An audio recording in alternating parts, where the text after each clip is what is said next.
accueille aujourd'hui un petit peu un mélange de John Ross et d'Elvis. Donc, c'est un peu un mélange des deux. Je sais pas si c'est d'accord. Et Elvis.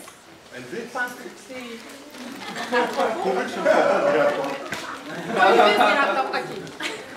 Donc, c'est un philosophe engagé qu'on va voir aujourd'hui. Souvent, on voit des philosophes et on se dit, bien, finalement, est-ce que ça débouche dans le concret, dans l'action? Je pense qu'on a un exemple d'une personne ici qui parle, mais qui fait quelque chose aussi. Donc, un philosophe engagé, il participe au débat public, en fait, depuis des années. Moi, quand je pense à Michel Simon, je pense à des idées de reconnaissance, d'égalité des chances, de bien commun, de collectivité. Et on le voit, on lit un petit peu partout sur les questions qui touchent la souveraineté du Québec. Donc, c'est vraiment... il a écrit des livres en 1999 sur la nation en question. En 2001, le pari de la démesure. 2001, aussi Intransigeance canadienne face au Québec. Il a participé à la lutte contre la hausse des droits de scolarité universitaire décrétés par le Parti libéral du Québec. Son dernier ouvrage, Pour une idée d'université, la question de l'accessibilité aux études supérieures. Donc, il y a vraiment... c'est quelqu'un qui participe au débat. Ici, mais aujourd'hui, il vient nous parler beaucoup de la reconnaissance politique des peuples. Donc, c'est vraiment une question, un philosophe qui s'intéresse à une question. Qu'est-ce qu'un peuple? Donc, c'est vraiment la question d'aujourd'hui.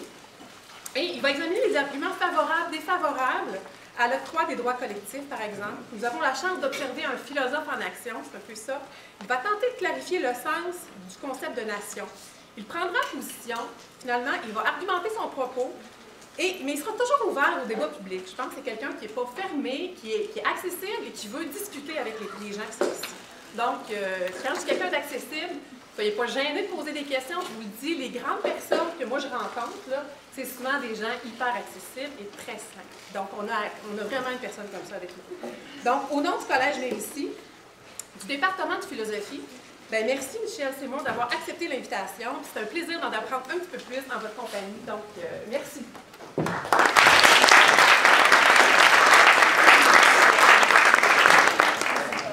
Merci beaucoup, Annie Bérubé. Pendant que je la remercie, on fait le test peut-être de la sono pour voir si vous m'entendez tous à l'arrière. De toute façon, j'ai l'habitude de parler devant des classes assez grandes et donc j'ai l'habitude de me faire entendre.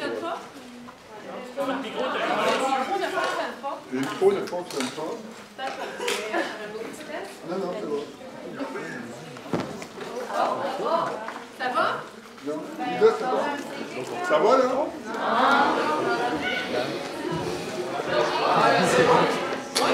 Est-ce que c'est... Est-ce que c'est beau? Là, maintenant, je m'entends moi-même, alors je vais essayer de parler sur ce ton-là constamment. Donc, je suis très heureux d'être ici aujourd'hui, d'être ici parmi vous, et de réfléchir à une question qui, me semble-t-il, est importante, et j'ai souvent à l'expliciter, mais il me semble que si vous suivez l'actualité internationale et que vous êtes au courant des problèmes qui sont survenus, notamment cet été, autour de la bande de Gaza, le peuple palestinien qui, depuis des années, cherche à s'autodéterminer, donc à devenir libre. L'idée d'autodétermination, c'est simplement l'idée de liberté appliquée au peuple. Vous êtes aussi peut-être familier avec le fait qu'il y a peu de temps, l'Écosse a voté en référendum sur sa propre souveraineté. Donc le peuple écossais a cherché à obtenir la souveraineté et comme c'est arrivé au Québec, ils n'y sont pas parvenus. Et bientôt, le 9 novembre prochain, même si c'est illégal en Espagne de vivre une expérience référendaire, il devrait y avoir une consultation auprès du peuple catalan qui lui aussi cherche à s'autodéterminer. Et on sait tous, et je vais peut-être avoir l'occasion d'en parler un tout petit peu, qu'il y a une expérience historique québécoise qui va en ce sens aussi. Mais il y a plein d'autres exemples. Donc il faut réfléchir au peuple et à leur droit à l'autodétermination. Alors, je vais tout de suite essayer de commencer à dire quel est le problème que je veux résoudre, ou à tout le moins qui va susciter ma réflexion aujourd'hui. Le problème, c'est le fait que nous avons à peu près 200 États souverains dans le monde entier en ce moment, alors qu'il y a plusieurs milliers de peuples. Par conséquent, la plupart des États souverains, des pays, sont multinationaux, c'est-à-dire qu'ils contiennent en leur sein plusieurs peuples. Il existe donc plusieurs peuples à l'intérieur des États, et il faut savoir comment ces peuples-là peuvent parvenir à vivre à l'intérieur de ces États. Je vais poser 4 questions et tenter de répondre à 4 questions pendant tout mon exposé. La première question, ce sera, pour quelle raison c'est un problème qu'il y ait plusieurs peuples à l'intérieur d'un État souverain? Quel est le problème exactement? Je vais essayer d'identifier plus précisément quel est le problème. Ensuite de ça, on va se demander, est-ce qu'il y a des populations qu'on reconnaît déjà comme des peuples en ce moment dans le monde? Est-ce que c'est quelque chose une notion qu'on a apprivoisée? Je pense que oui, et je vais essayer d'illustrer ce propos-là. Ensuite, qu'est-ce qu'on entend par la notion de peuple? C'est important, si on parle des peuples, puis du fait qu'ils veulent être libres, qu'on sache de quoi on parle. Et c'est une question très difficile. Et finalement, comment résoudre le problème? Alors ça, ce sont les 4 questions que je veux aborder avec vous aujourd'hui.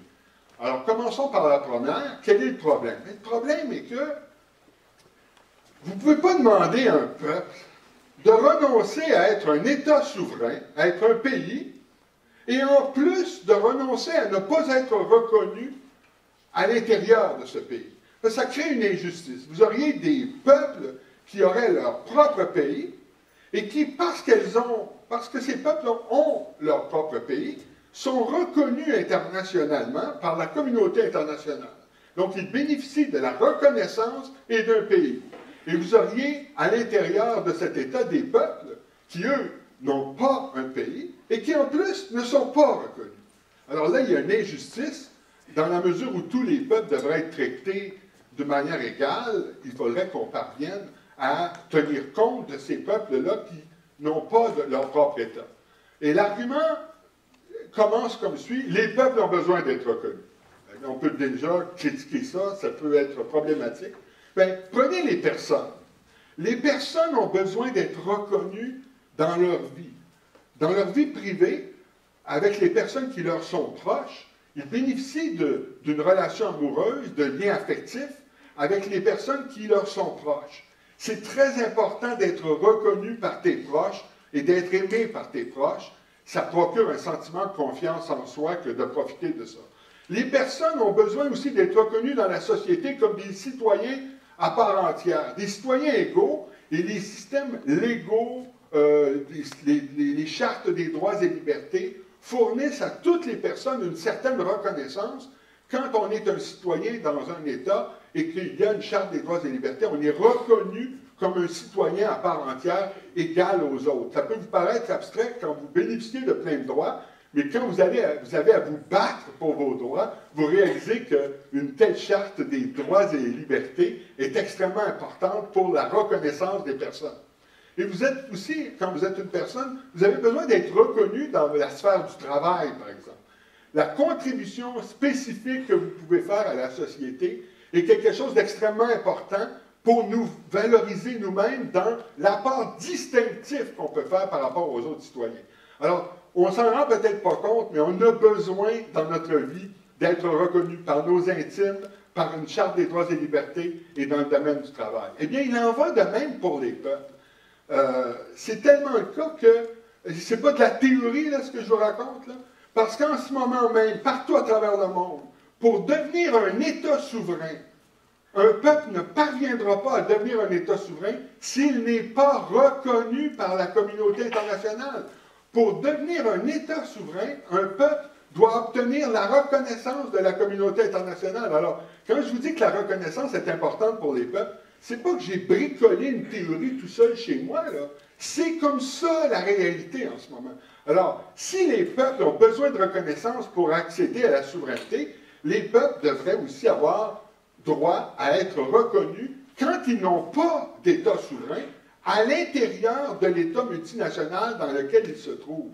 Les peuples devraient avoir le droit d'être reconnus par l'État dans lequel ils se trouvent, même s'ils ne sont pas des États souverains.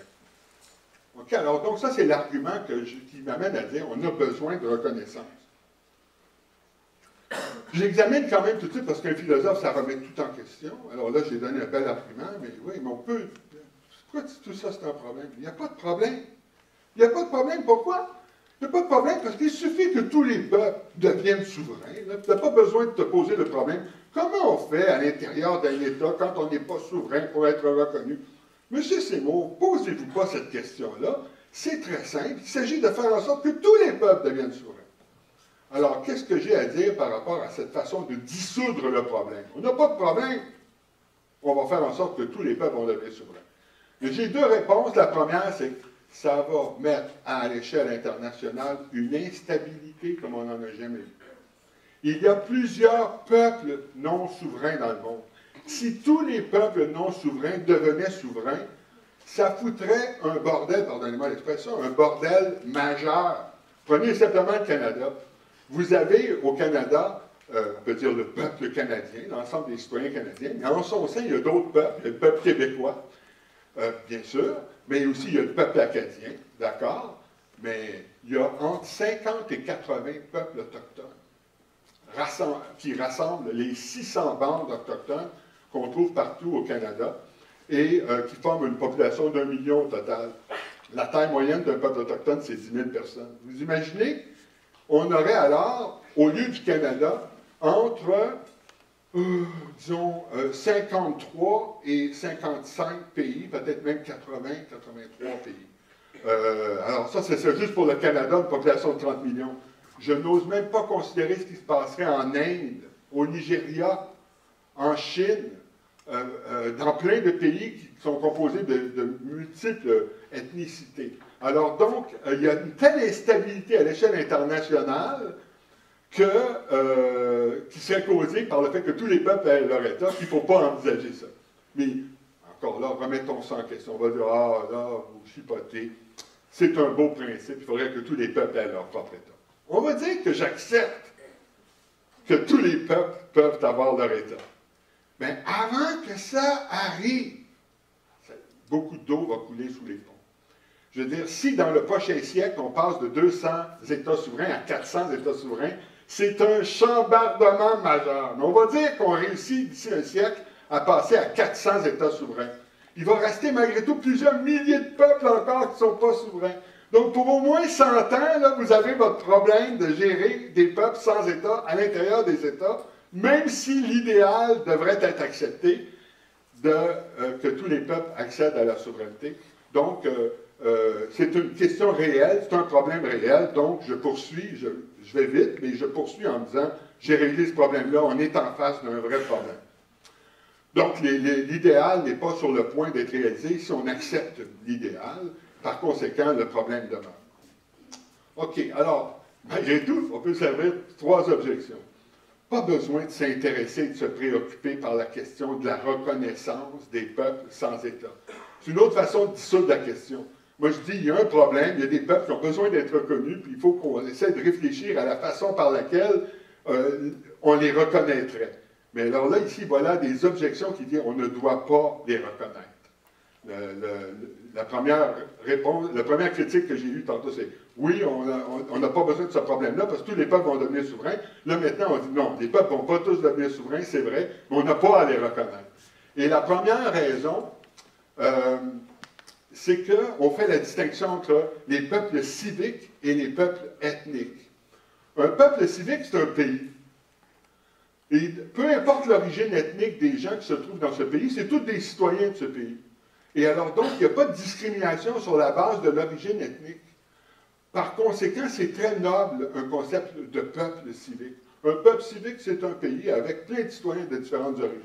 Donc, c'est tout à fait correct, ça.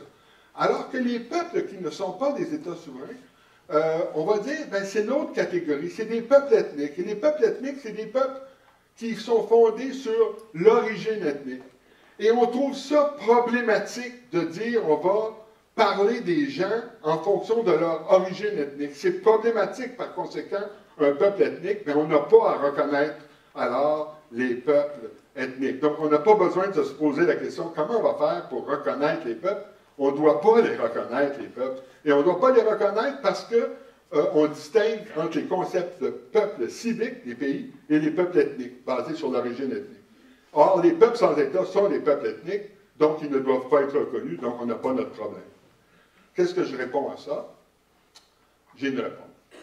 les peuples ethniques, premièrement, peuvent être légitimes.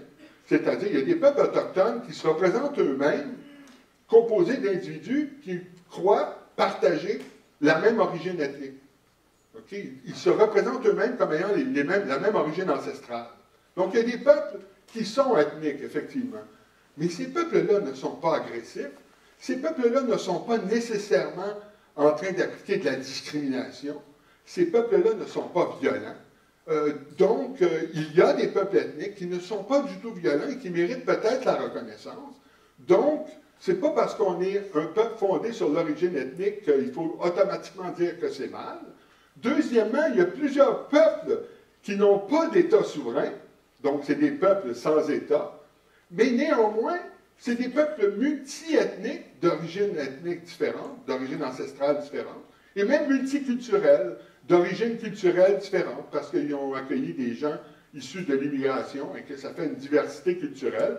Et le peuple est caractérisé par une diversité culturelle. Et on prend l'exemple du Québec, par exemple, le peuple québécois a une diversité culturelle accrue de plus en plus. Il y a à peu près 12% de gens au Québec qui sont nés ailleurs qu'au Québec, qui viennent de l'étranger. Donc, une diversité culturelle accrue. Il y a d'autres peuples qui sont encore même plus caractérisés par une diversité ethnique, même s'ils ne sont pas souverains. Donc, c'est pas vrai de dire que tous les peuples qui ne sont pas souverains sont des peuples qu'on reconnaît sur la base de l'origine ethnique.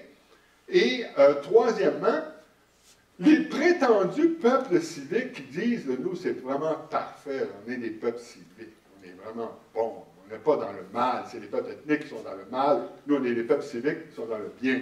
Mais très souvent, les peuples civiques pratiquent des politiques qui servent les intérêts de la majorité ethnique.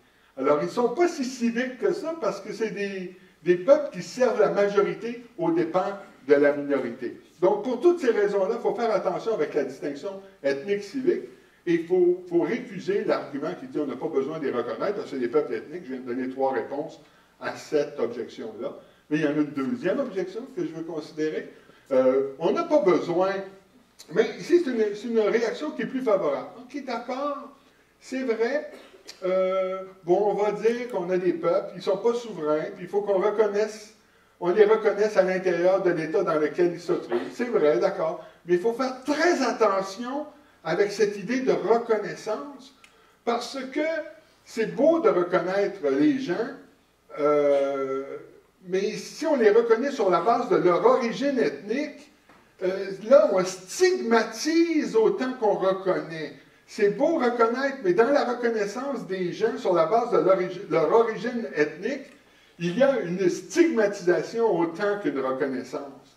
Tu sais, si on dit, on veut reconnaître les gens issus de l'immigration qui appartiennent à la communauté italienne ou grecque ou juive, et là, bon, on reconnaît les Juifs, on reconnaît les Grecs. Mais ce n'est pas des Grecs, c'est des citoyens comme les autres. Ce n'est pas des Juifs, c'est des citoyens comme les autres. Alors, quand on les reconnaît, on stigmatise un groupe en le différenciant des autres, et ça, c'est problématique et dangereux.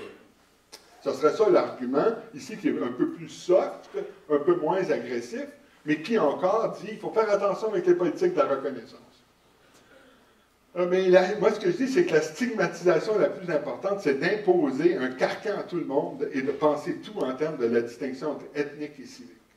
Et si vous observez dans le deuxième argument, même s'il est moins agressif, on a encore fait intervenir la prémisse que s'il s'agit de reconnaître les peuples qui n'ont pas d'État, ça veut dire qu'on doit reconnaître les peuples sur la base de l'origine ethnique, l'origine ancestrale des gens. Et donc, un peu sur la base du sang. Donc, il y a un problème à ça, pense-t-on, mais s'il y a un problème à ça, c'est parce qu'on choisit de dire que si on va reconnaître un peuple qui n'a pas d'État souverain, ce qu'on va reconnaître, c'est un peuple sur la base de l'origine ethnique. C'est présupposé dans l'argument encore que si on reconnaît, c'est sur la base de l'origine ethnique. Or, comme je l'ai dit, tout d'abord, c'est pas grave pour certains peuples ethniques, et deuxièmement, il y a des peuples qui ne sont pas ethniquement homogènes, qui sont des peuples multi-ethniques et multiculturels. Donc, avec les mêmes arguments, je peux, jusqu'à un certain point, répondre à cette deuxième objection. Et la troisième objection, c'est dans un sens qu'on peut... Il n'y en a pas d'autre après, là. Après, on va dire, hey, il y a un problème. J'aurais, à mon avis, fait la démonstration et répondre à la première question, il y a vraiment un problème. La troisième objection consiste à dire, c'est bien beau reconnaître, mais si on force les gens à être reconnus, ils vont être reconnus en reconnaissant leurs droits collectifs à ces peuples-là. Et les reconnaître, on va les faire entrer alors dans le système légal de l'État dans lequel ils se trouvent. Et très souvent, forcer les peuples à être reconnus dans le système légal, c'est un système légal qui a été fait pour la majorité. Donc c'est bien beau d'être reconnu, mais si on est reconnu dans un système légal qui est injuste, ça ne résout pas le problème, donc il ne faut pas de la reconnaissance. Ce serait ça l'autre argument. Donc, pas de reconnaissance, parce que être reconnu, c'est être reconnu dans un système légal, et très souvent, le système légal a été fait pour la majorité. Prenez par exemple un système d'apartheid. En Afrique du Sud, il y avait un système d'apartheid. On reconnaissait les Noirs en Afrique du Sud, mais on les reconnaissait sur un mode de discrimination raciale. Donc on peut faire entrer par une reconnaissance les gens dans un système légal, mais créer un système qui est carrément, structurellement injuste pour cette population. Alors, ça peut aller à l'encontre de la liberté des peuples, ça peut aller à l'encontre de l'autodétermination. Et là, la réponse à ça, quand on dit reconnaître, c'est notamment permettre à un peuple de se doter de sa constitution. Et si on lui permet de se doter de sa constitution, on lui permet de se doter de son propre système légal. Ainsi, pour reconnaître, par exemple, les peuples autochtones au Canada, on a très souvent, on dit, un autre ordre de l'égalité. Il y a un système légal autochtone qu'on leur reconnaît. Donc, reconnaître implique que tu as le droit de te donner ta constitution, et cela implique que tu as le droit de te doter de ton système légal. Et donc, si on comprend les choses de cette façon, il n'y a pas de danger de forcer les peuples dans un système légal injuste. Bon. Ouf.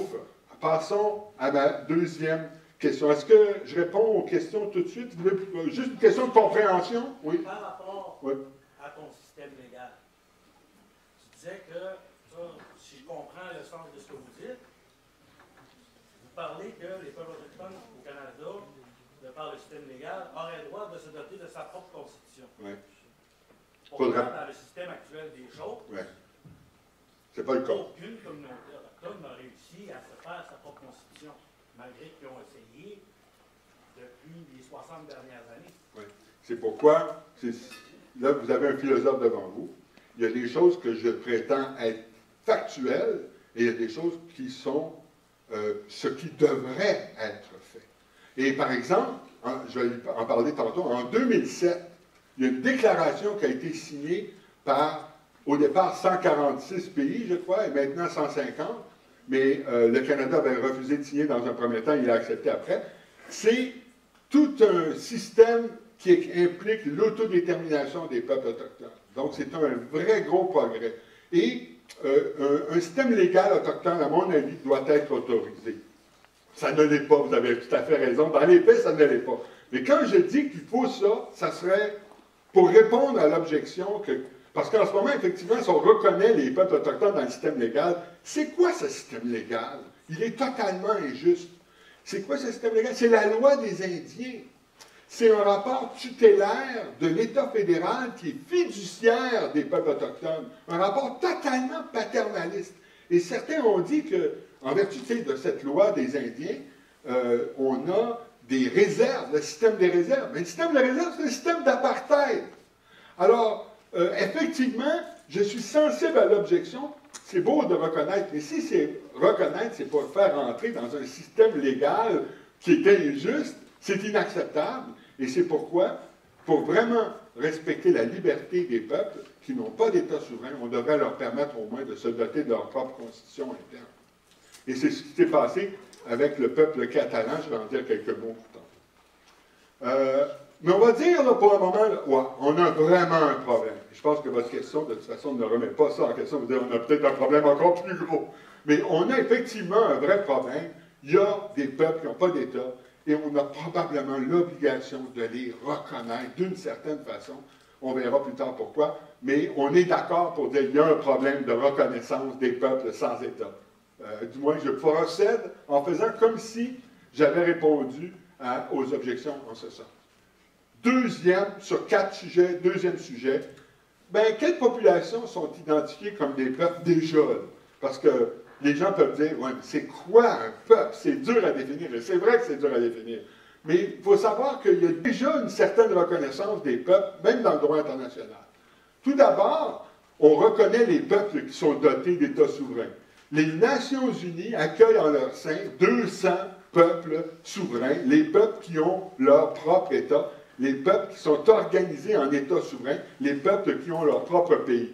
Donc la notion de peuple n'est pas problématique, et ici elle veut dire le peuple allemand, le peuple italien, le peuple français, le peuple américain, le peuple canadien, le peuple chinois, le peuple russe, allemand, britannique, et ainsi de suite. C'est des peuples qui sont dotés d'États souverains. Alors, on reconnaît ça déjà dans le droit international. Ça fait déjà 200 peuples qui sont reconnus. Donc, c'est une première admission, là, quelle que soit la gêne qu'on peut éprouver à la notion de peuple, elle est établie déjà pour au moins 200 cas. Mais on reconnaît aussi les peuples qui sont colonisés.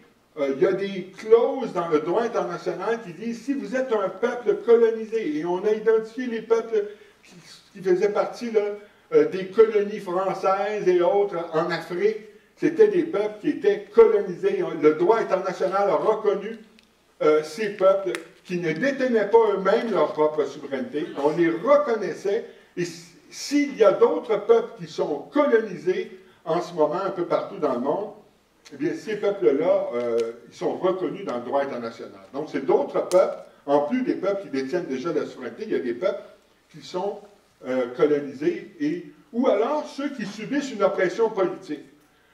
Donc, les exemples de peuples colonisés, c'est les peuples d'Afrique, et il y a eu, au début des années 60, toute une décolonisation, et les peuples qui étaient sous le joug colonial sont devenus des peuples souverains. Mais il y a aussi les peuples qui font l'objet d'une oppression politique. Il faut savoir, par exemple, qu'en Union soviétique, on s'est carrément emparé de peuples, on les a annexés, on a annexé le territoire des pays baltes, la Lettonie, l'Estonie, les pays baltes ont été annexés par l'Union soviétique.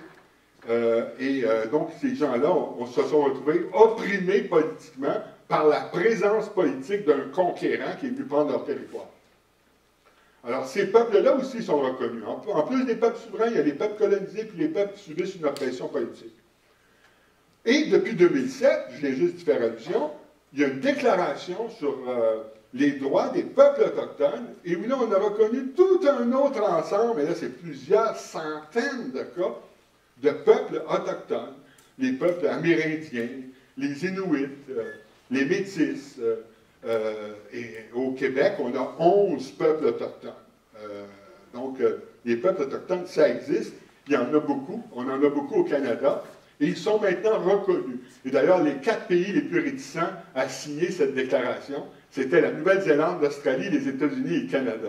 4 pays qui contiennent en leur sein beaucoup de peuples autochtones. Et pour quelle raison le Canada refusait de signer au départ? C'est qu'on reconnaissait aux peuples autochtones le droit à l'autodétermination.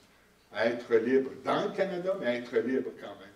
Alors, on voit à quel point c'est un sujet politiquement important. Et aussi, le droit international reconnaîtrait comme peuple, tout peuple qui serait reconnu par un État.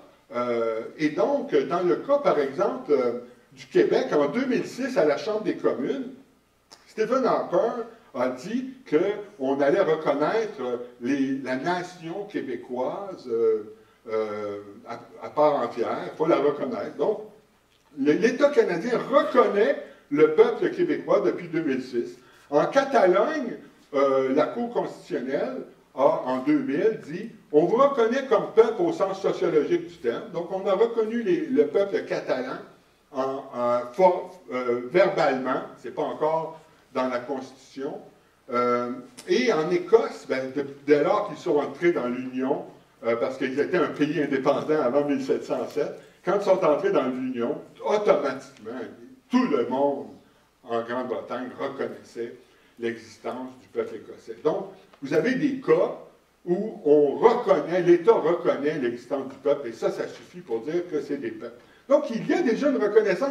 Alors, à moins que toutes ces personnes et tous ces documents veulent rien dire, il doit y avoir quelque chose autour de la notion de peuple. Quand on parle des peuples, on ne parle pas de choses en l'air. Un critère pour dire dans quel cas on a affaire à un peuple. Ce n'est pas la définition de ce qu'est un peuple, c'est un critère. Dans quel cas on va avoir le droit de dire que c'est un peuple? Bien, la phrase lapidaire, c'est la suivante. Si la population se comporte comme un peuple, se décrit elle-même comme un peuple et est reconnue comme un peuple, bien, c'est un peuple. Qu'est-ce que ça veut dire se comporter comme un peuple? Bien, avoir un comportement un peu nationaliste, une fierté nationale. Lors de la célébration de la fête nationale, il y a un élan de patriotisme. Il y a des revendications. On veut un gouvernement autonome, on veut plus de pouvoir politique. Ça, c'est un comportement qui donne une preuve qu'on a affaire à un peuple qui est présent. Et l'autre sens, c'est la population se décrit comme un peuple. Alors, pour le cas du peuple québécois, on parle de notre Assemblée législative comme de l'Assemblée nationale. On parle de la grande bibliothèque à Montréal comme étant la bibliothèque nationale. On parle de la ville de Québec comme étant la capitale nationale. Alors, on se décrit soi-même, de manière officielle, mais aussi dans la littérature, comme un peuple. Et comme je l'ai dit, en 2006, l'État canadien nous a reconnus comme peuple. Mais si l'État canadien nous reconnaît comme peuple, si on se comporte comme un peuple, et on se décrit soi-même comme un peuple, bien ça ne nous dit pas ce qu'est un peuple, mais ça nous donne une preuve que là, on a affaire à un peuple. Alors, là, je fais un peu de philo, il ne faut pas s'énerver trop avec le jargon, je vais l'évacuer presque aussitôt. On peut dire, ouais, mais c'est problématique. Là, j'examine une objection de philosophe. C'est problématique de parler des peuples. Pourquoi? Parce que c'est comme parler d'une sorte d'organisme collectif et les individus humains dans cet organisme collectif sont comme des organes. Une conception alors où on est qu'un rouage dans une grosse affaire, une sorte de monstre, un macro-sujet, un organisme collectif. C'est problématique de parler de ça. Mais là, nous, on n'en parle pas en termes, je dirais, métaphysiques, où on ne parle pas de ce qu'est vraiment un peuple. On ne s'occupe pas de ça. On prend juste acte du fait qu'il y a des populations qui se présentent dans la société, qui se présentent dans l'espace politique, sous la forme d'une société organisée par des institutions. Quand vous avez une société organisée par des institutions qui se comporte comme un peuple, qui a des revendications et qui se décrit comme un peuple et qui est reconnu comme un peuple, bien là, vous avez quelque chose comme un peuple. Donc, on a eu besoin de regarder comment les choses se présentent dans l'espace politique. Alors, ça peut paraître un petit peu tordu, là, mais prenez encore l'exemple des personnes. Qu'est-ce que c'est une personne? Sur le plan, entre guillemets, métaphysique, on ne sait pas trop. À quel mois l'embryon devient une personne? Est-ce qu'on a une réponse à ça? Pas vraiment. À quel moment, lorsque la personne est entrée dans un état qui est de plus en plus végétatif, elle cesse d'être une personne? On ne le sait pas trop. Ce qu'est une personne, on n'a pas entièrement la réponse à ça. Est-ce qu'une personne, c'est un substrat psychique combiné à un substrat physique, comme disait René Descartes? Il y a toutes sortes de théories de ce que sont les personnes. Les personnes, ça peut être, selon une théorie de l'identité animaliste, il y a des théories très diversifiées, des théories d'identité narrative de ce que sont les personnes. Je n'entre pas là-dedans. Mais c'est compliqué de savoir c'est quoi une personne. Et en dépit du fait que c'est dur de savoir ce que c'est une personne vraiment, est-ce qu'on hésite à accorder des droits aux personnes? Mais non. On les considère dans leur statut officiel, soit de citoyens, d'immigrants reçus, de résidents permanents ou de réfugiés. On les considère dans leur statut officiel de citoyens, et c'est en tant que citoyens qu'ils ont des droits. Bien, je dirais que c'est la même chose pour les peuples. On ne s'intéresse pas à ce que sont les peuples en soi, on ne le sait pas trop, mais les peuples se présentent dans l'espace politique comme des sociétés, et on prend acte de ce fait-là, et c'est dans ce sens-là qu'on peut dire qu'il y a une notion de peuple qui est dédramatisée ici. OK. Donc, c'est ce que je viens de dire ici. On doit distinguer la question métaphysique ou ontologique, ce que sont les personnes et les peuples vraiment, et juste les considérer dans leur espace politique. Bon, alors je passe, là je viens au fond de vous dire, écoutez là, on ne sait pas trop c'est quoi un peuple, mais on a quelque chose qui est apprivoisé déjà. Le droit international reconnaît des peuples. Alors ceux qui disent, moi je ne sais pas c'est quoi un peuple, ça ne m'intéresse pas, mais sachez que le droit international reconnaît l'existence des peuples, sachez que c'est des gigantesques problèmes pour les peuples qui étaient colonisés et qui se sont sortis de cet état de colonisation, les peuples qui étaient opprimés, qui se sont sortis de cet état d'oppression. Sachez qu'il y a des revendications nationales au Québec depuis plus que 100 ans, mais de manière intensive depuis 50 ans. Sachez que c'est le cas pour la Catalogne, sachez que c'est le cas pour l'Écosse, sachez que c'est le cas pour le peuple palestinien. Et je comprends qu'on ne s'intéresse malgré tout pas à la question des peuples, en dépit de tous ces faits-là. Mais si on s'intéresse à la réalité internationale, on ne peut pas évacuer la question des peuples. Bon, alors, c'est apprivoisé déjà, mais quand même, ça ne nous empêche pas d'avoir à essayer de définir c'est quoi un peuple. Et avant même d'aller plus loin, on peut s'intéresser à la question de savoir quelle est la distinction entre peuple et nation. Et moi, j'évacue cette question-là, on pourra en parler si vous voulez pendant la période de questions, mais pour les fins de cet exposé, je fais comme si c'était la même chose. Ce n'est pas exactement la même chose, mais il faut prendre acte du fait qu'on parle des peuples autochtones, mais on parle aussi des nations autochtones. On parle du peuple québécois, mais on parle aussi de la nation québécoise. On parle des peuples, mais on parle de conscience nationale. On parle du peuple canadien, du peuple américain, du peuple français et du peuple italien, mais ces peuples-là se réunissent aux Nations Unies. Alors là, à un moment donné, on peut jouer dans le pointillisme, puis essayer de distinguer les peuples des nations. On peut dire que les peuples, c'est des populations, et que les nations, c'est des populations avec leur identité institutionnelle, mais ce n'est pas pour les fins de cet exposé une distinction qui est importante. Mais comment définir la notion de peuple quand même? On reste pris avec ce problème. Alors, à mon avis, la raison pour laquelle c'est presque impossible de définir ce qu'est un peuple, et plein d'auteurs se sont cassés les dents à essayer de définir c'est quoi un peuple, la raison pour laquelle c'est pas possible, c'est qu'il n'y a pas une telle chose que la définition du peuple. Il y a plusieurs usages du mot peuple, parce qu'il y a plusieurs sortes de peuples. Puis pourquoi il y a plusieurs sortes de peuples? C'est parce que les gens ont une conscience nationale qui peut varier d'une population à l'autre. Alors donc, je vais très brièvement parler de 7 sortes de peuples. Il y en a peut-être plus que 7. Ça ne me pose aucun problème. Je dis qu'il y a beaucoup de sortes de peuples. J'en mentionne 7. Si vous me dites qu'il y en a 12, parfait. Je ne me sens pas pris en défaut. Ça veut juste dire qu'on a raison de distinguer plusieurs sortes de peuples. Ça dépend de la conscience nationale des gens qui peut varier. Alors, il va y avoir des peuples ethniques, des peuples culturels, des peuples civiques, des peuples sociopolitiques, des peuples diasporiques, des peuples multisociétaux, puis des peuples multiterritoriaux. Alors, c'est le moment austère de cet exposé. Je vais aller un peu rapidement sur ces définitions. Les peuples ethniques, c'est justement ce dont on a parlé tantôt, une population qui se considère comme membre d'un peuple ethnique, elle va se considérer telle si elle se conçoit comme appartenant à une population qui partage une même origine ancestrale et qui n'a pas de gouvernement autonome, puis pas d'État souverain, et qui est entièrement situé à l'intérieur d'un État souverain. Alors, il y a quelques peuples autochtones qui sont dans cette situation. Pas tous les peuples autochtones qui sont dans cette situation. On va voir. Les peuples culturels, ça, c'est des gens qui se décrivent eux-mêmes comme appartenant à une population qui est multiethnique, c'est-à-dire composée de gens qui ont différentes origines ancestrales. Mais ils ont une même culture, une même langue, des mêmes institutions, puis une même histoire, en dépit du fait qu'ils ont des origines ancestrales diversifiées. Et ils sont eux aussi entièrement contenus à l'intérieur des limites d'un État souverain. Bien, les Roms de Roumanie, la plupart des Romanichels sont situés à l'intérieur de la Roumanie, et pour cette raison, on peut dire que ça, c'est un exemple, peut-être, il faudrait voir les statistiques exactes, mais c'est un exemple peut-être d'une population qui, pour l'essentiel, est entièrement ou majoritairement contenue à l'intérieur d'un État souverain. Les Acadiens le peuple acadien est d'abord avant tout situé à l'intérieur du Nouveau-Brunswick. Alors, c'est des gens qui peuvent avoir différentes origines ethniques, mais qui sont malgré tout culturellement homogènes dans leur composition. Et ils n'ont pas d'État souverain, puis ils n'ont même pas de gouvernement.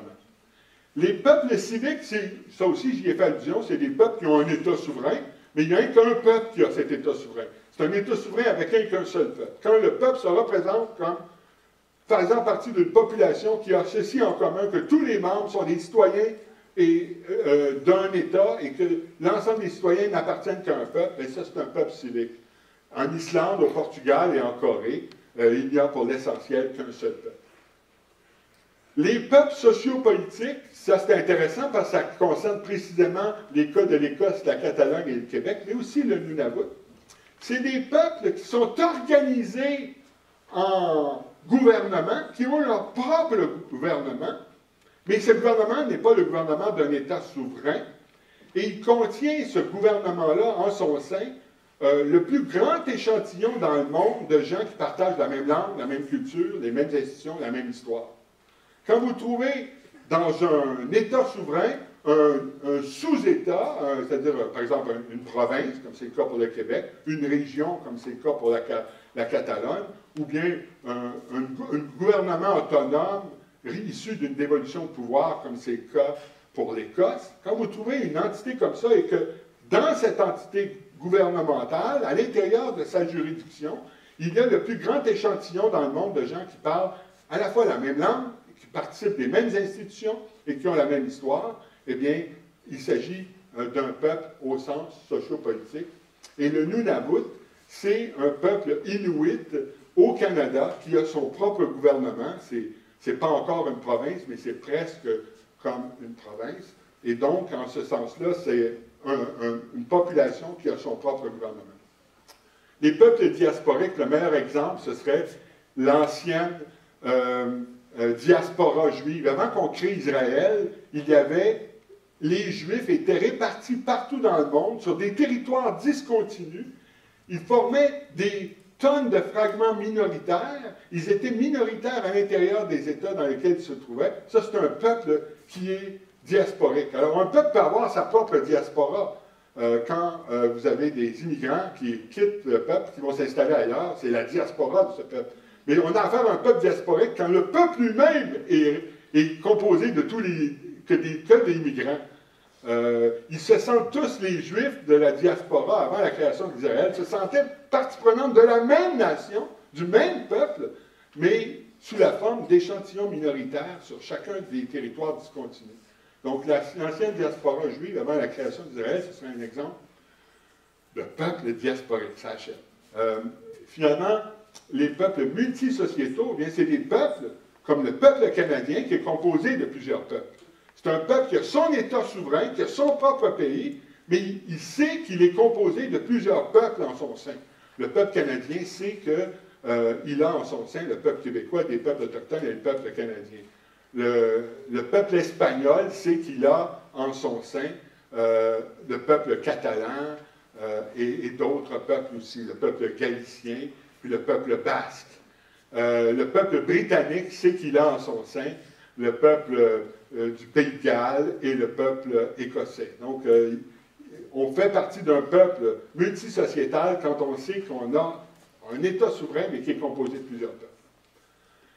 Et finalement, il y a les peuples multiterritoriaux, c'est-à-dire les peuples qui sont répartis sur plusieurs territoires, mais un territoire qui est continu. Alors, le peuple kurde, dans le Kurdistan, est un exemple de ça. Les délimitations du Kurdistan ne correspondent pas à des délimitations officielles. Au contraire, il y a une partie du Kurdistan qui est en Irak, une autre qui est en Syrie, et ainsi de suite. Donc, on a un peuple qui est dans un territoire continu, pas diasporique, pas étalé sur des territoires discontinus, mais qui n'est pas souverain non plus.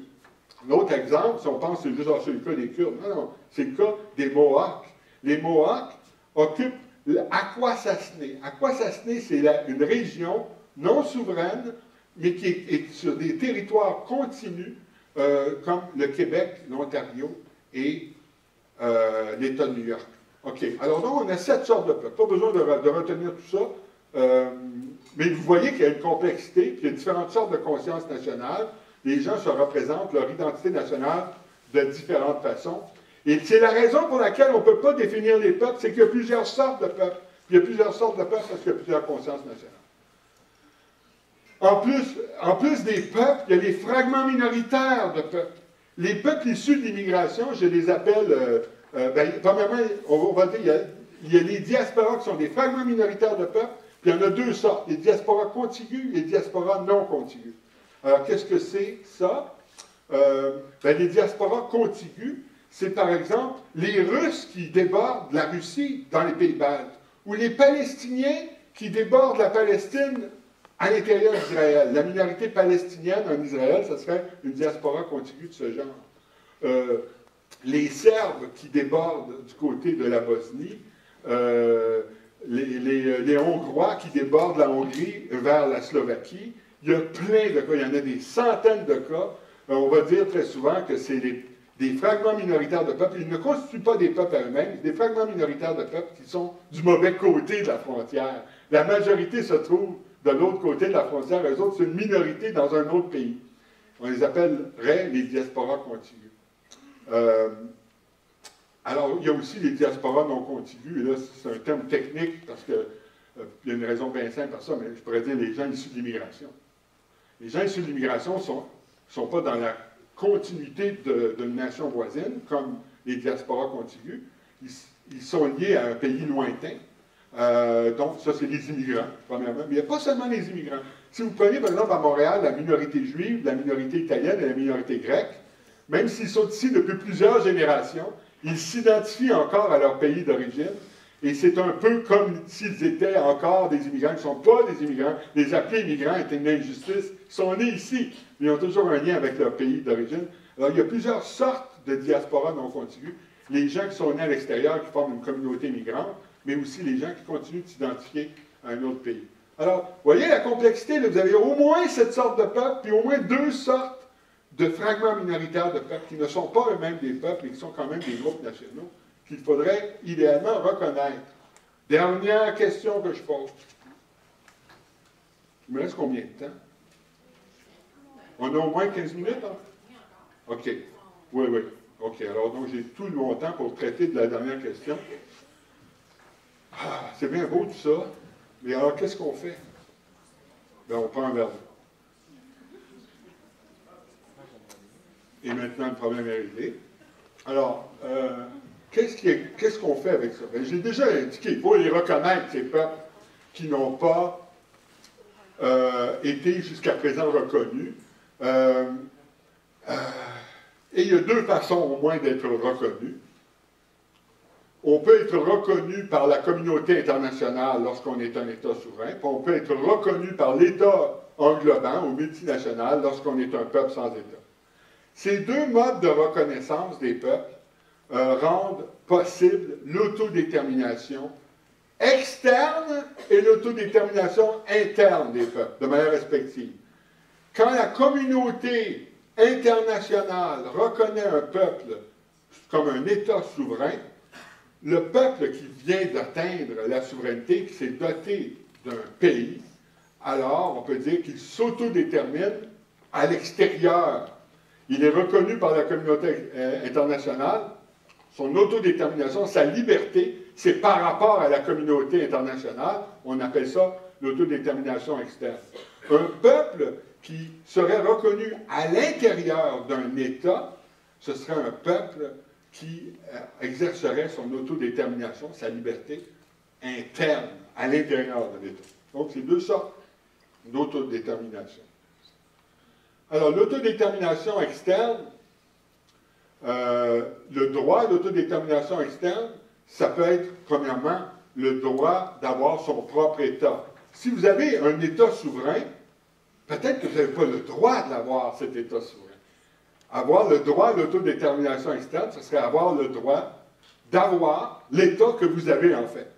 Si vous avez un État que vous avez construit en violant les libertés de tout le monde, ben peut-être que vous l'avez, votre État, mais vous n'avez pas le droit de l'avoir. Alors, le droit d'autodétermination externe, ce serait le droit d'avoir un État lorsqu'on en a déjà un, mais qu'on a le droit de l'avoir.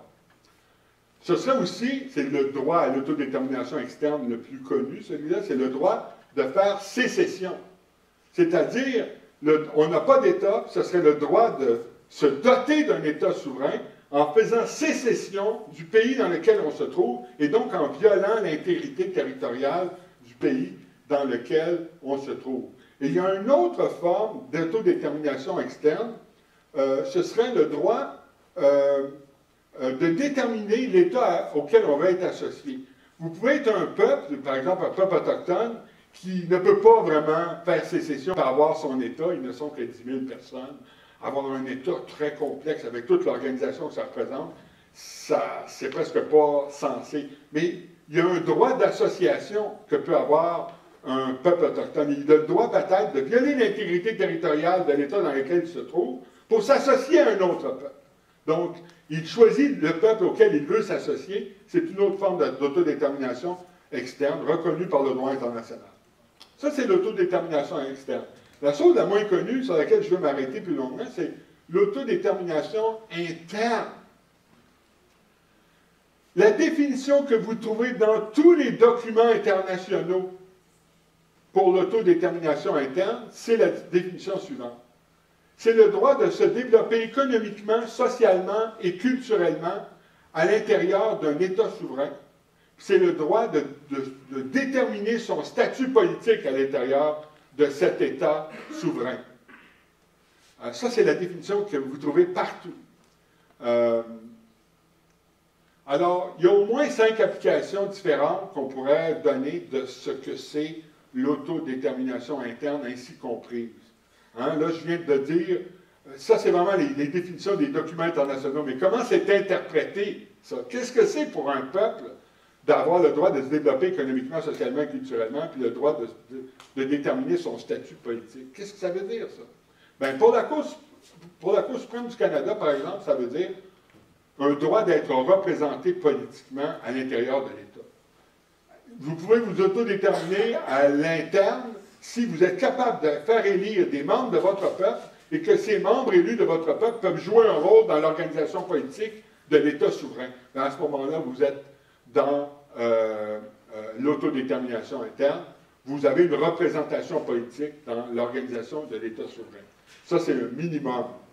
Pour d'autres, c'est participer à la conversation constitutionnelle. Par exemple, les peuples autochtones peuvent... Qu'est-ce que ça veut dire de s'autodéterminer? Bien, pour certains, ça veut dire, s'il y a un changement constitutionnel, vous allez être à la table de négociation. Vous avez votre mot à dire sur le changement constitutionnel.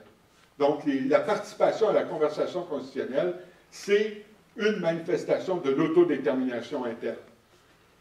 L'autre, ce serait de se doter de la constitution de son choix, ce dont on a parlé tantôt. Le peuple aurait le droit de se donner une constitution interne. Aux États-Unis, plusieurs des États à l'intérieur des États-Unis ont leur propre constitution interne.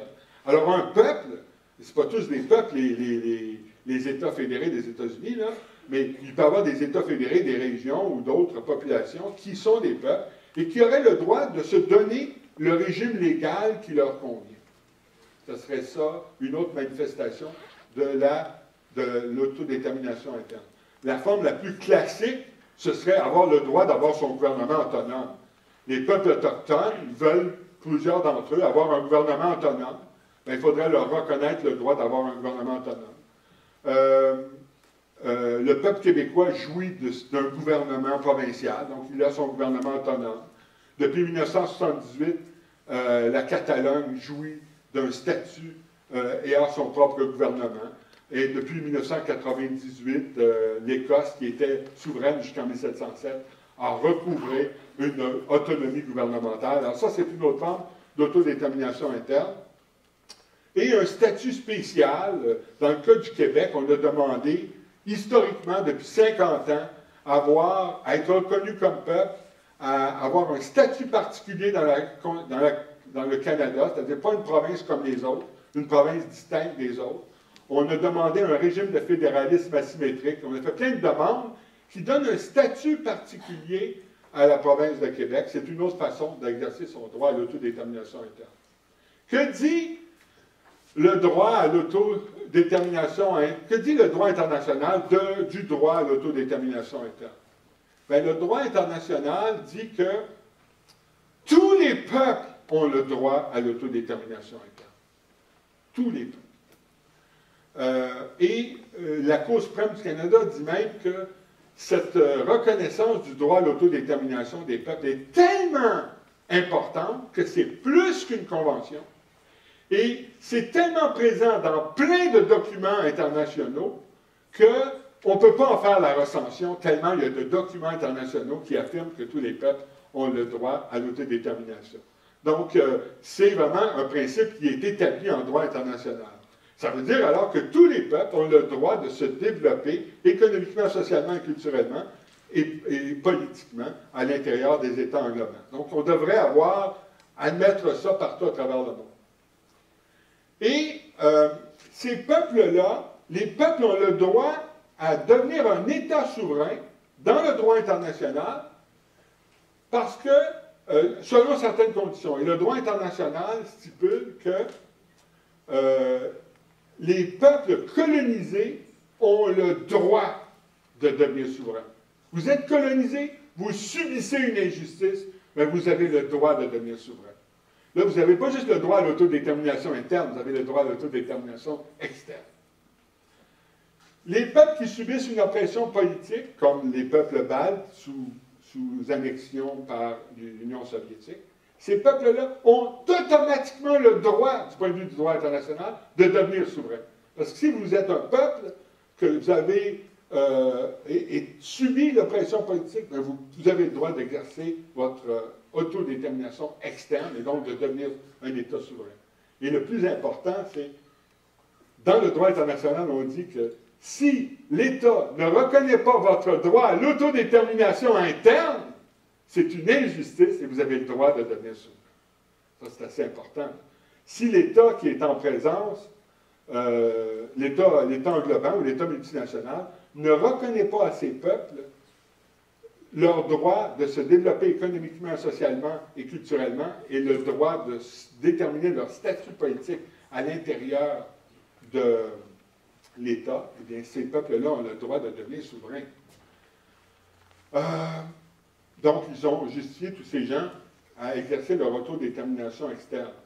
Ça, c'est établi en droit international. Ce qui n'est pas établi, c'est les 5 modalités d'application que j'ai indiquées, là. Ça, c'est mes idées sur la manière qu'on pourrait imaginer de le faire. Mais ça, c'est pas établi. Les 5 modalités d'application du droit interne, c'est mes idées. Ça, c'est le droit international qui affirme ça. Alors, dans quel cas peut-on dire qu'on viole l'autodétermination interne d'un peuple? Bien, pas de représentation politique. Ça, c'est l'opinion de la Cour suprême du Canada. Quand vous n'avez pas de représentation politique dans l'État, bien là, on peut dire votre autodétermination interne est violée, vous avez le droit de devenir un État souverain. Vous ne pouvez pas participer à la conversation constitutionnelle, bien, vous avez le droit de devenir un État souverain. On ne vous reconnaît pas le droit de vous doter d'un gouvernement autonome, bien, vous auriez le droit de vous doter d'un État souverain. Vous n'avez pas le droit de vous donner la constitution de votre choix, bien, vous auriez le droit. Ça, c'est mes idées, là, ici. Surtout celle-là, pas de constitution interne, et c'est le cas de la Catalogne. La Catalogne s'est donné des règles constitutionnelles, les a proposées à Madrid, Madrid les a rejetées. La Cour constitutionnelle espagnole les a rejetées. Bien, on peut dire que quand on rejette votre constitution interne, bien là, vous avez une raison de faire sécession. Pas de statut particulier pour le Québec. Après 50 ans à demander d'être reconnu dans notre différence, d'être reconnu comme peuple, que la province de Québec a un statut particulier, qu'on fonctionne dans un régime de fédéralisme asymétrique, et ainsi de suite, on n'a pas obtenu ça, on refuse un statut particulier, eh bien, ça serait peut-être une justification pour faire sécession. Alors ça participe, là vraiment, je sais que je fais de la théorie, là, on va parler plus, si vous voulez, de cas concrets ensuite, mais ça fait partie d'une théorie qu'on appelle la théorie de la sécession remède, the remedial right to secede. C'est-à-dire, vous n'avez pas le droit de devenir un État souverain comme ça. Vous avez le droit de devenir un État souverain si vous subissez une injustice.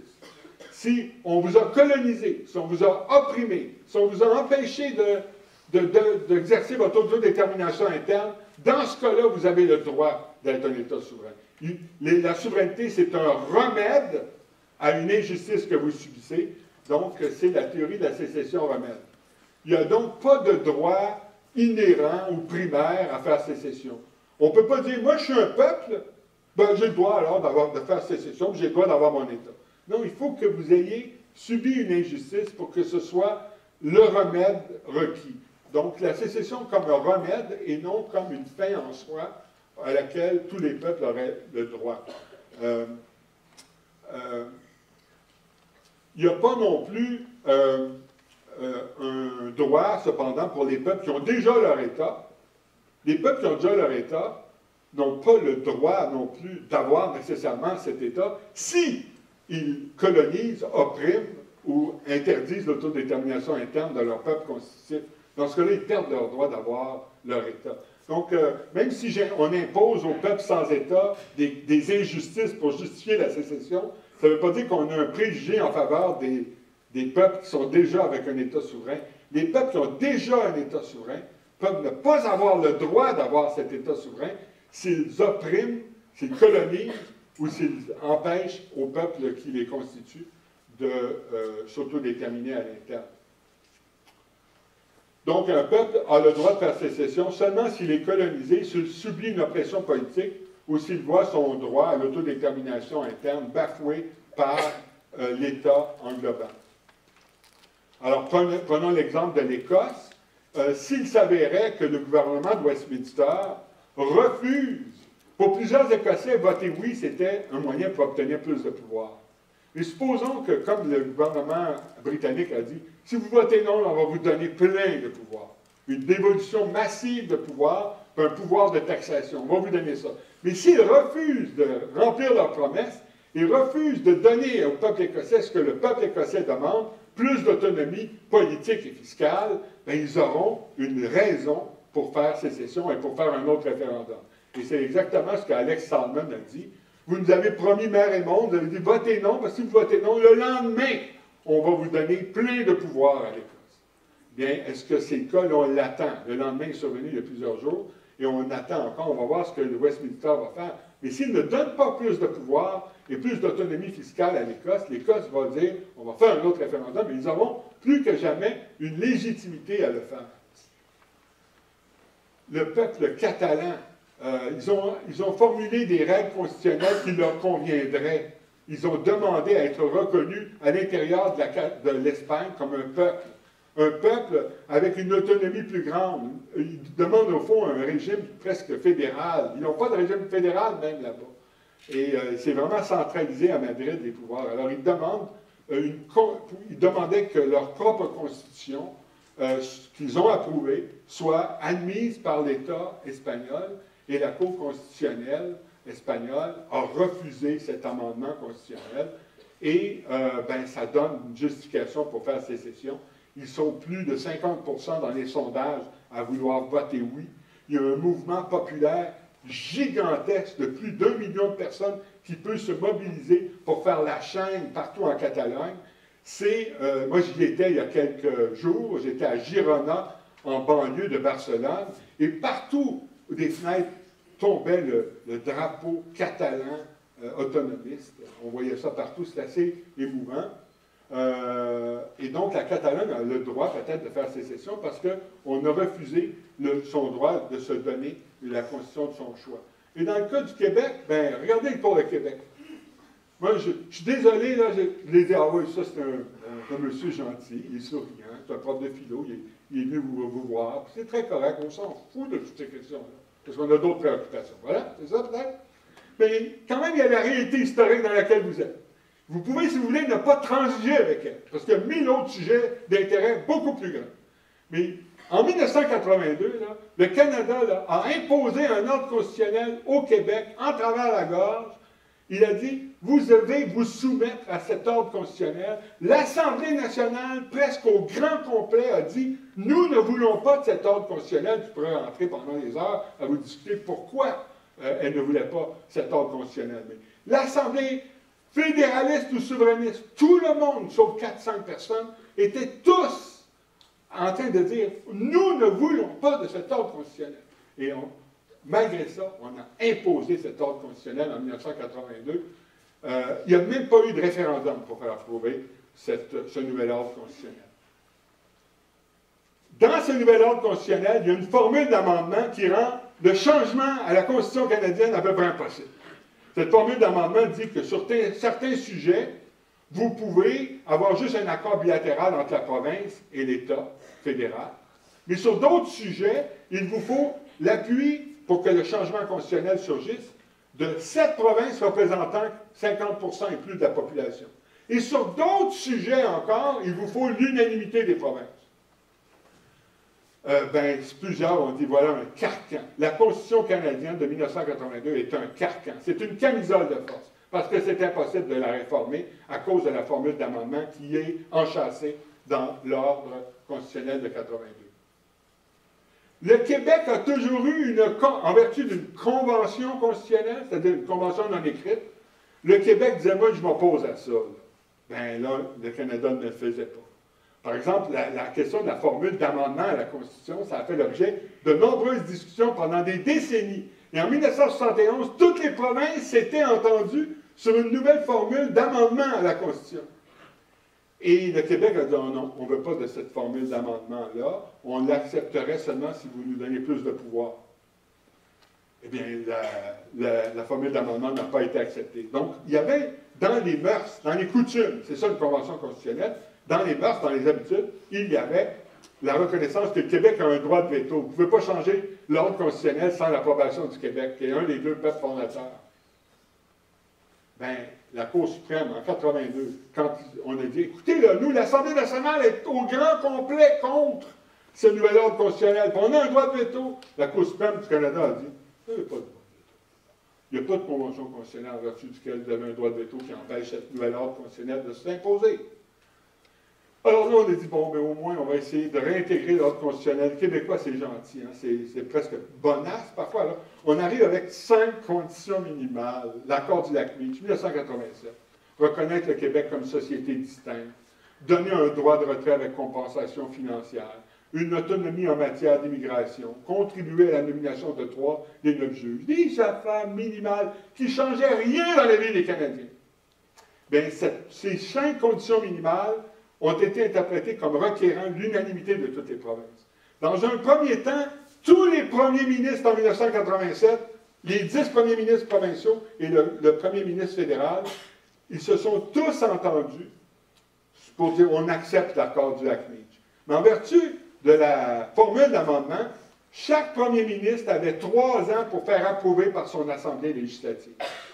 Et 3 ans plus tard, à la dernière minute, quelque part comme le 21 juin, 1990, le débat atteignait son terme au Manitoba et il fallait le consentement unanime de l'Assemblée du Manitoba pour poursuivre le débat, pour approuver l'accord du Lac-Meach. Et Elijah Harper, un autochtone, a brandi sa plume pour dire « je n'autorise pas la poursuite du débat ». Donc, le débat ne s'est pas poursuivi et l'accord du Lac-Meach n'a pas été approuvé par le Manitoba. Et un scénario plus critique encore est survenu à Terre-Neuve. Donc, 2 provinces ont refusé d'entériner dans les assemblées législatives ce qui avait été accepté par les premiers ministres. Donc, l'accord du Lac-Meach, qui était une façon de rentrer, comme disait Brian Mulroney, le Québec dans l'ordre constitutionnel, dans l'honneur et l'enthousiasme, a été rejeté. Dans les heures qui ont suivi, vous pouvez dire ça n'a aucun intérêt parce que j'ai d'autres préoccupations. Dans les heures qui ont suivi, il y a eu lors de la fête nationale, 250 000 personnes qui ont marché sur la rue Sherbrooke avec des drapeaux bleus, et c'était 65 % des gens qui votaient en faveur de la souveraineté. Alors, voyez-vous comment la question nationale peut titiller à l'époque. Et maintenant, je peux vous en parler tantôt dans la période de questions. Oui, mais c'est fini ces affaires, on s'en fout de ça. J'aimerais bien que cette question-là me soit formulée de cette façon. J'aurais beaucoup à dire. Mais ça, c'est arrivé. Alors là, on s'est fait imposer un ordre constitutionnel, on s'est fait dire, vous n'avez même pas le droit d'imposer votre droit de veto. Puis quand on fait une modification minimale, c'était Robert Bourassa, c'est pas un révolutionnaire, c'est Robert Bourassa qui est avec 5 conditions minimales. Elles ont été refusées, ça ne marche pas. En 1999, le Québec est isolé encore une fois. On impose une entente, c'est plus technique, je ne vais pas aborder ça, mais c'est une entente cadre sur l'union sociale qui donne davantage de pouvoir à l'État fédéral de se mêler d'éducation et de santé, alors que c'est des compétences exclusives des provinces. Mais ça donne plus de pouvoir à l'État fédéral. Il y a une photo où on voit tous les premiers ministres qui sont très contents, ils sont tous en habit, ils vont retourner dans la maison après à festoyer parce qu'ils ont eu cette entente. Et vous avez au milieu Lucien Bouchard qui a son manteau, qui ne reconnaît pas, qui a l'air bête et qui s'en va. Le Québec, encore une fois isolé. Le Canada impose sa volonté.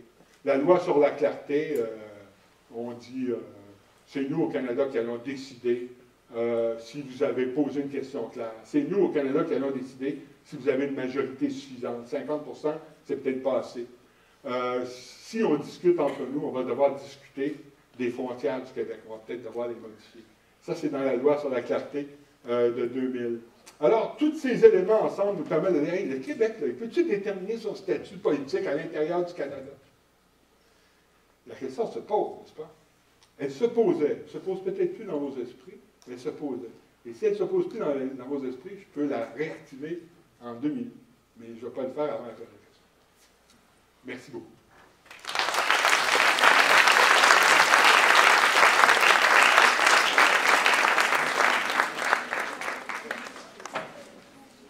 Parlant de questions, est-ce que, là j'ai parlé longtemps, dans ce temps-là, on en impose, puis c'était long, puis je ne sais pas s'il y en a qui n'ont pas mangé, puis ont hâte de se libérer.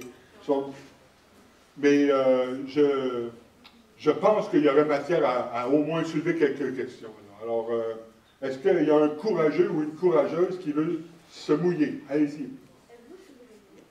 Je suis, Guy Laforêt, qui est un professeur à l'Université Laval, a décrit ma position de la manière que je trouve la plus juste. Michel Seymour est un souverainiste de conclusion. Qu'est-ce que ça veut dire, ça? Ça veut dire, moi, là, je ne suis pas dogmatique par rapport à la souveraineté. Là. Moi, là, vous me dites, demain matin, là, le Québec va être reconnu comme peuple dans la Constitution canadienne. Parce qu'il est un peuple, on va accorder à la province de Québec un statut particulier. Ça ne sera pas une province égale aux autres, là. Elle est différente des autres. Parce qu'elle est différente des autres, la distribution des pouvoirs entre l'État fédéral et l'État québécois ne va pas être la même que la distribution des pouvoirs entre l'État fédéral et les autres provinces. C'est ça le fédéralisme asymétrique. Parce qu'il y a un peuple qui a un statut particulier, qu'on est dans un régime de fédéralisme asymétrique, le peuple québécois peut se retirer d'un programme fédéral. C'est un programme fédéral dans les compétences exclusives des provinces, puis il y a une compensation financière de Québec du fait de se retirer du programme fédéral. Et j'en rajoute quelques autres éléments, comme le droit de contribuer à la nomination de 3 des 9 juges à la Cour suprême. Ça a été un problème il y a quelques mois, ça. Et le droit de rencontrer des présidents et premiers ministres dans d'autres pays, dans les matières où nous avons une compétence exclusive. Ce genre de réforme-là, vous mettez ça dans l'ordre constitutionnel canadien, moi je deviens un fédéraliste canadien. Là. Donc je ne suis pas dogmatique. Là. Mais vu que je pense que le Canada n'est plus là, il est ailleurs, la réforme constitutionnelle, elle va être difficile, elle va être probablement refusée. Je crois qu'ils ne vont pas accepter un régime de modification constitutionnelle qui ne changerait pourtant rien à leur vie. Ils ne vont pas l'accepter, je pense. Et c'est parce qu'ils ne l'ont pas accepté par le passé. Et parce qu'ils ne l'ont pas accepté par le passé, vu que je pense qu'ils ne vont pas l'accepter, bien, moi je conclus qu'il faut alors être souverain. Ma position, c'est pas nécessaire la souveraineté, mais si nécessaire, la souveraineté. Donc, ce n'est pas une fin en soi pour moi, la souveraineté. Plusieurs disent ça. C'est vrai que ce n'est pas une fin en soi, mais souvent ils le disent en disant c'est un moyen pour réaliser un projet de société. La seule chose qui leur importe, c'est le projet de société, pas le projet de pays. Mais moi, ce n'est pas ça ma position. C'est très important un projet de société pour moi aussi. Là. Ça ne doit pas être reporté au calendrier grec. C'est très important. Mais quand je dis que la souveraineté n'est pas une fin en soi, un moyen, c'est un moyen pour être reconnu. Si le peuple ne peut pas être reconnu à l'intérieur de l'État souverain du Canada, dans le cas du Québec, bien, il va essayer d'obtenir la reconnaissance à l'échelle internationale. Donc, c'est un moyen pour être reconnu. Tu ne peux pas être reconnu dans le Canada? Ben, je vais essayer d'être reconnu par la communauté internationale en devenant souverain. Donc, c'est un moyen pour être reconnu. Ce n'est pas une fin en soi. Malheureusement, je dirais, qu'un très grand nombre de militants souverainistes, pas la population qui vote oui, les militants souverainistes, un très grand nombre d'entre eux, la majorité d'entre eux, vivent leur souverainisme comme une foi. Vous avez la foi souverainiste ou bien vous ne l'avez pas. Et là, ça ne se discute pas. C'est une sorte d'idée primitive, idée de base, et vous brodez autour, mais vous ne questionnez pas ça. Moi, je conclus à la souveraineté, je conclus au fédéralisme, selon la conjoncture. Je ne suis pas dogmatique en cette matière. Mais j'ai un certain âge, vénérable, avec une certaine expérience qui m'a fait tirer des conclusions. J'ai des convictions, et je vais parfois tirer des conclusions de mes convictions. Oui? Le peuple palestinien est vraiment opprimé, pourtant il y a personne qui les reconnaît comme peuple, comme pour avoir un État souverain. La communauté internationale, dans de nombreuses résolutions, a reconnu le peuple palestinien. Et politiquement, il y a une majorité de pays qui sont favorables à ce qu'il y ait un État palestinien. Mais nous vivons à une époque où la justice n'est pas incarnée nécessairement dans les institutions internationales. Et aussi longtemps que les États-Unis appuient toutes les initiatives d'Israël, qui sont au fond des initiatives de colonisation des territoires qu'ils ont occupés. Vous savez, le terme occupation, ça devrait s'appliquer seulement pendant quelques années. Vous occupez un territoire pendant quelques années, puis c'est fini après. Au-delà de ça, si vous continuez à l'occuper, c'est que vous êtes en train de l'annexer. Alors, ça fait plus de 40 ans que le peuple israélien, par son État, je ne pense pas que la population d'Israël est très divisée là-dessus, mais l'État d'Israël continue à maintenir son occupation à Gaza et dans la Cisjordanie. L'État d'Israël continue de coloniser les peuplements de colons juifs, continuent de s'établir en Cisjordanie. Et de plus en plus, il est clair que l'État d'Israël ne veut pas d'un État palestinien. Et vu que l'État d'Israël a l'appui des États-Unis et que les États-Unis jouent un rôle majeur politiquement, vous savez, ils donnent 3 milliards par année à l'État d'Israël sans demander rien en échange. Et 3 milliards, c'est la moitié de ce que les États-Unis donnent à l'extérieur. Donc, les États-Unis offrent un appui politique, économique, financier et militaire au peuple, à Israël, qui fait en sorte que, même si c'est injuste, même si l'occupation du territoire est injuste, même si les colonies de peuplement sont injustes, même si le mur qu'Israël, et quand je dis injuste, ça viole le droit international, ça viole les résolutions de l'ONU, même si le mur qu'il a érigé est illégal du point de vue du droit international et des résolutions de l'ONU, même si le blocus de la bande de Gaza est illégal du point de vue des Nations Unies et du point de vue de la Convention de Vienne, même si les répliques aux attaques du Hamas sont totalement disproportionnées et donc violent la Convention de Vienne sur le droit à la guerre, malgré tout cela, le statu quo demeure, parce qu'on n'est pas dans une société juste. Et ici, encore là, vous avez eu droit à une réflexion sur ce qui devrait être, et malheureusement pas sur ce qui est. Et ça fait en sorte, vous pouvez dire, ah oui, mais nous, ça ne nous intéresse pas, on est chanceux, on n'a pas à s'occuper de ça. Nous avons du sang sur les mains. Notre premier ministre canadien a été celui qui a le plus appuyé l'État d'Israël. Montréal a du sang sur les mains parce que autant Pratt & Whitney que Bell Hélicoptère fournissent de l'équipement militaire à Israël. On ne peut pas être neutre. On peut ne pas s'intéresser à ça, mais quand vous ne vous intéressez pas à la politique s'occupe de vous. Et si vous pensez que vous êtes à l'abri de tout ça, que vous n'avez vous êtes compromis dans rien, vous êtes partie prenante d'un pays qui s'est compromis économiquement et politiquement en faveur d'Israël, malgré le fait qu'il y a eu à peine moins d'une dizaine de civils israéliens qui ont été tués par les milliers de pétards mouillés envoyés par le Hamas, alors qu'il y a plus de 2000 personnes palestiniennes qui sont mortes à Gaza, dont plus de 400 enfants. Et ça, si on fait de ça seulement des statistiques, c'est 400 tragédies infinies pour des familles. Et il y a des dizaines de milliers de personnes qui ont été déplacées. Ça va coûter plusieurs milliards de dollars pour reconstruire. C'est une tragédie historique, illégale, injustifiée, violant toutes les conventions, les résolutions de l'ONU et le droit international. Et malgré tout, ça a eu lieu, puis nous, si on dit on n'a pas à s'occuper de ça, nous sommes compromis dans ça.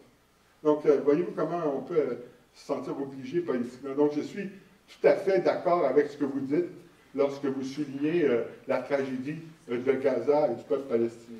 Oui? Pourquoi, selon vous, c'est ça qui se passe en ce moment? Pourquoi que les États-Unis essaient de faire, que l'Israël essaie de participer à la pression? Dans le cas du Canada, tu sais, il faut vraiment, je suis incrédule, là, les explications sont tellement faramineuses que j'en arrive pas à le croire. Mais au Canada et aux États-Unis, c'est pas simplement le lobby juif.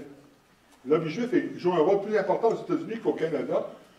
Mais dans les deux cas, c'est pas ça la seule explication. Et c'est quoi alors l'explication? Ben, pour que ça soit crédible, j'essaie de donner un petit peu de données. En 2003, alors qu'on sait que la guerre en Irak était justifiée à cause des armes de destruction massive, on a su, c'est faux, il n'y en a pas d'armes de destruction massive. On a dit, il y a de l'uranium qui arrive d'Afrique. C'est faux, il n'y a pas d'uranium qui arrive d'Afrique. Toutes ces nouvelles-là sortent. Toutes ces nouvelles-là ressortent aux nouvelles. Tout le monde est au courant de ça. Et malgré tout, on vote encore pour George W. Bush. Comment c'est arrivé? Eh bien, il faut savoir qu'il y a un réseau d'animateurs de radio partout aux États-Unis qui disent aux gens qui ont des convictions religieuses, allez voter pour George W. Bush. On appuie Israël, puis c'est merveilleux. Puis les gens religieux, là, figurez-vous, là, j'ai rien contre les gens qui ont des convictions religieuses. Vraiment, il faut respecter ça. Mais il y en a qui ont des convictions religieuses et qui disent, là, il faut qu'on appuie Israël coûte que coûte, parce que quand ils vont définitivement s'installer en Palestine, ça le préparera pour le jugement dernier. Ça nous préparera pour le jugement dernier. Donc, dans le but d'arriver au retour de Dieu sur terre, il nous faut favoriser l'occupation du territoire par Israël. C'est comme incroyable, hein? Mais même dans le cas de Stephen Harper, avant qu'il devienne premier ministre, avant même qu'il devienne membre de Reform Party, il avait des convictions religieuses comme ça. Puis il y a une droite religieuse au Canada qui appuie l'idée qu'il faut célébrer Israël, même si c'est sur le dos des Palestiniens. Plus ils vont occuper le territoire, plus ça nous fait aboutir à un moment de gloire inouïe, celui où Dieu va revenir sur terre. Waouh! Quelle tragédie folle! Mais c'est un élément majeur. Ce n'est pas des intérêts économiques qui sont à la base de la position de Stephen Harper. C'est des convictions religieuses.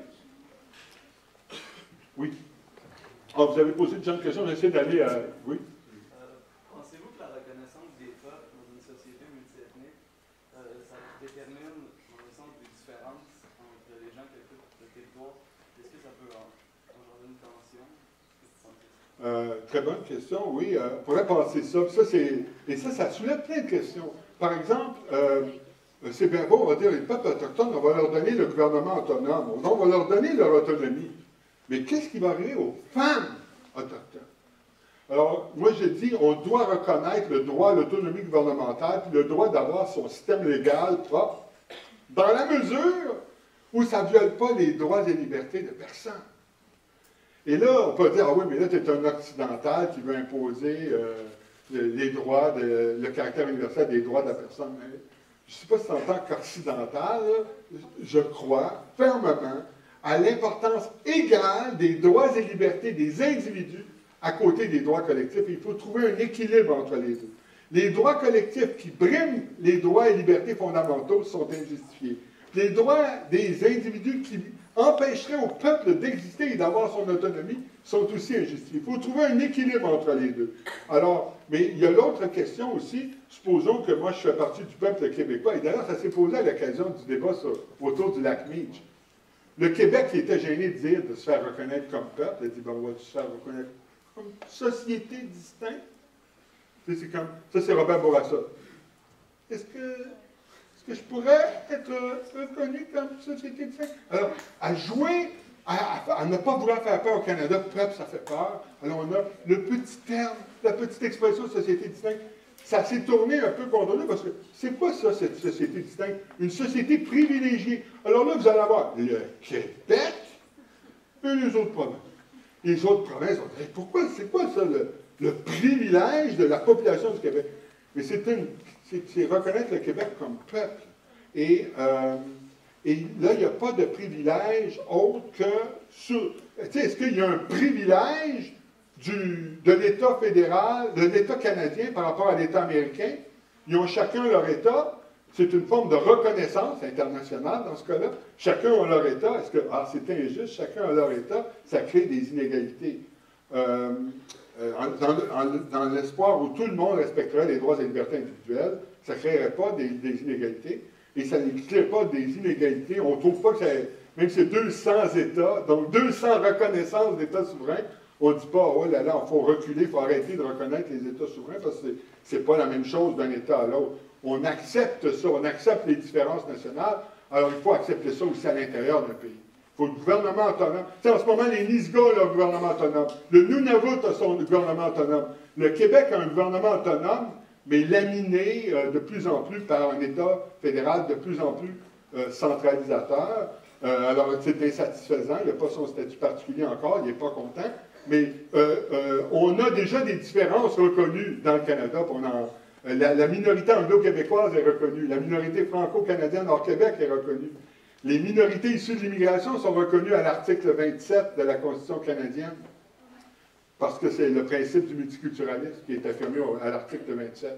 Donc, aux articles 16 à 23, vous avez la minorité anglo-québécoise, la minorité franco-canadienne qui sont reconnues. À l'article 27, vous avez les minorités issues de l'immigration qui sont reconnues. Vous avez aux articles 25 et 35 les peuples autochtones qui sont reconnus, mais le peuple québécois n'est pas reconnu. Là, nous, c'est pas grave. On accepte tout. Quand on accepte tout, la politique fait tout ce qu'elle veut.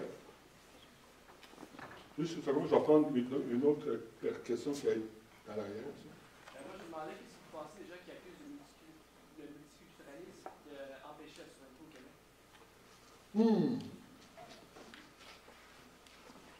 C'est un peu gros sabot, ceux qui disent ça comme ça. Il y aurait plusieurs choses à dire. Ce qui est vrai, c'est qu'il faut rappeler un peu dans l'histoire. La commission B&B, la commission sur le biculturalisme, le bilinguisme et le biculturalisme, la commission Laurando-Duncan, une commission royale d'enquête, dépose son rapport en 1964. Il y a une crise au Québec, là, puis la place du Québec dans le Canada, ça pose problème. 1964. Et on recommande alors au Canada d'adopter une politique de bilinguisme, une politique de biculturalisme. Pierre-Éliott Trudeau prend le pouvoir en 1968 et impose la politique de bilinguisme. En 1971, la politique de multiculturalisme, au lieu du biculturalisme. Trudeau ne voulait pas reconnaître le concept du Canada fondé sur deux peuples fondateurs avec deux cultures différentes. Il voulait juste reconnaître la diversité ethnique, la mosaïque culturelle du Canada. Où là, alors, le Québec semble être qu'une partie de cette mosaïque, plutôt que d'être un peuple à part entière. Donc, il est vrai qu'il y a eu une négation de la nation québécoise par la politique de multiculturalisme. Il faut distinguer entre une politique de multiculturalisme particulière, celle du Canada, et le multiculturalisme en général. On est dans la grande condamnation du multiculturalisme en général, alors qu'en fait, on est nous-mêmes, jusqu'à un certain point, respectueux de la diversité culturelle des citoyens issus de l'immigration. Du moins, on l'était jusqu'à la Charte des valeurs. On était à ce moment-là assez ouvert à la diversité. Malheureusement, je trouve que ça va à l'encontre. La Charte du PQ, elle est à l'encontre. Mais on a toujours été dans la reconnaissance de cette diversité. Et donc, pour nous, le multiculturalisme en soi n'est pas quelque chose qui est contraire à la souveraineté. Les politiques de pluralisme culturel doivent être acceptées au Québec. Le Québec, s'il est incapable de reconnaître les 11 peuples autochtones, s'il est incapable de reconnaître sa minorité anglophone, s'il est incapable de mettre en place une politique d'interculturalisme qui implique notamment qu'on respecte la diversité religieuse, et donc une politique de laïcité inclusive. S'il est incapable de reconnaître ces minorités, à ce moment-là, il n'y a, à mon avis, pas de légitimité à la souveraineté. Donc, je pense que la souveraineté requiert qu'on soit, d'une certaine façon, entre guillemets, multiculturaliste, mais c'est compatible avec le fait que le multiculturalisme canadien a nié la nation québécoise. Combien d'autres questions encore? On a jusqu'à 2 heures? OK. Je vais vous donner votre second tour de parole. Vous pouvez compter sur moi. Oui.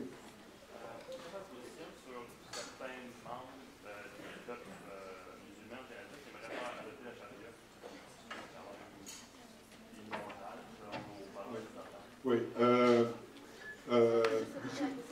Alors, on demande que ce que je pense de certains musulmans qui, au Canada, veulent imposer la charia. La charia qui est un système légal propre aux minorités musulmanes. Alors, tu sais, je suis pas...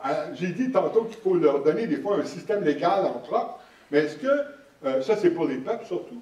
Pour une minorité, un fragment minoritaire de peuple comme la minorité musulmane qu'on trouve au Canada, est-ce que c'est légitime d'imposer un système légal qui prendrait la forme de la charia qui impose tout un ensemble de contraintes qui sont totalement discriminatoires à l'égard des femmes.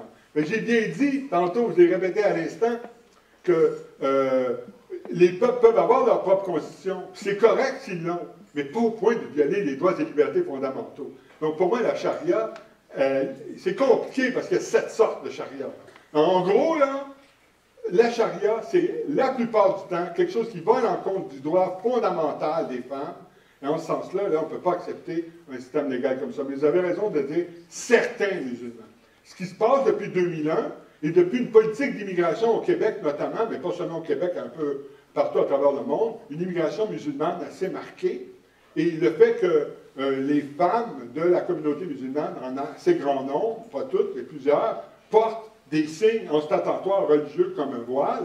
Ce qui s'est passé, c'est un ostracisme, une stigmatisation, une xénophobie, parfois versant dans l'islamophobie et le racisme à l'égard des citoyens issus de ces communautés-là. Et le discours qui est venu appuyer un peu la Charte des valeurs québécoises allait un peu en ce sens-là, malheureusement, en disant les islamiques vont nous rejoindre ils vont nous attaquer avec leur islam politique et c'est une invasion qui est à nos portes et il faut alors absolument empêcher ça. Comment?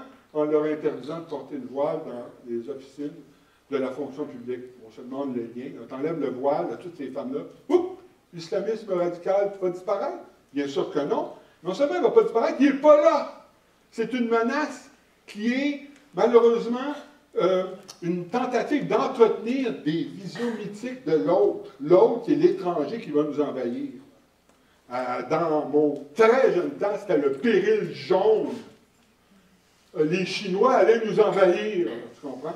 Au 19e siècle, c'était les Juifs qui s'intègrent à aucune société et qui ne veulent rien savoir de nous. La juiverie. Et il y a des grands philosophes au 20e siècle qui ont tombé dans une idéologie qui entretenait cette vision de l'autre, juif comme de l'étranger, et y compris Martin Heidegger, dans des écrits qui sont en train d'être publiés en ce moment. Les écrits noirs de Martin Heidegger sont accablants pour ce philosophe. Donc, il faut faire très attention. On ne veut pas de violation des droits et libertés. On ne veut pas d'un système qui implique que les femmes sont traitées de manière injuste. Mais on ne veut pas non plus céder à la panique de la vision de l'autre comme un envahisseur, parce que c'est une politique de droite qui est extrêmement dangereuse et qui prédispose au pire penchant sur le plan politique. Là, c'est à votre tour. Votre deuxième droit de travail. Et j'accueillerai d'autres questions encore s'il y en a d'autres après. Oui. Pour revenir dans l'autodétermination, il y a quelque temps, la nation Atikamekw s'est Ah oui. elle a pris position tout en à fait. disant nous reprenons nos droits sur ce territoire donné-là. Exact. Les coupes forestières, tant aussi longtemps que les compagnies forestières n'auront pas négocié de bonne foi et s'être entendu avec nous afin de permettre une liberté économique par rapport à ce peuple-là, qui vit avec un taux de chômage autour de 67%. ministre Couillard, qui se trouve être le premier ministre du Québec, a dit la nation Atikamekw n'a aucune légitimité dans ses demandes et sa proclamation d'autodétermination par rapport à cette partie du territoire-là est nulle. Qu'est-ce qu'on devrait faire? Ah, là, c'est un sujet. Voyez-vous, quand on dit, c'est de la théorie, là, c'est un moment philosophique plat, cet après-midi, là.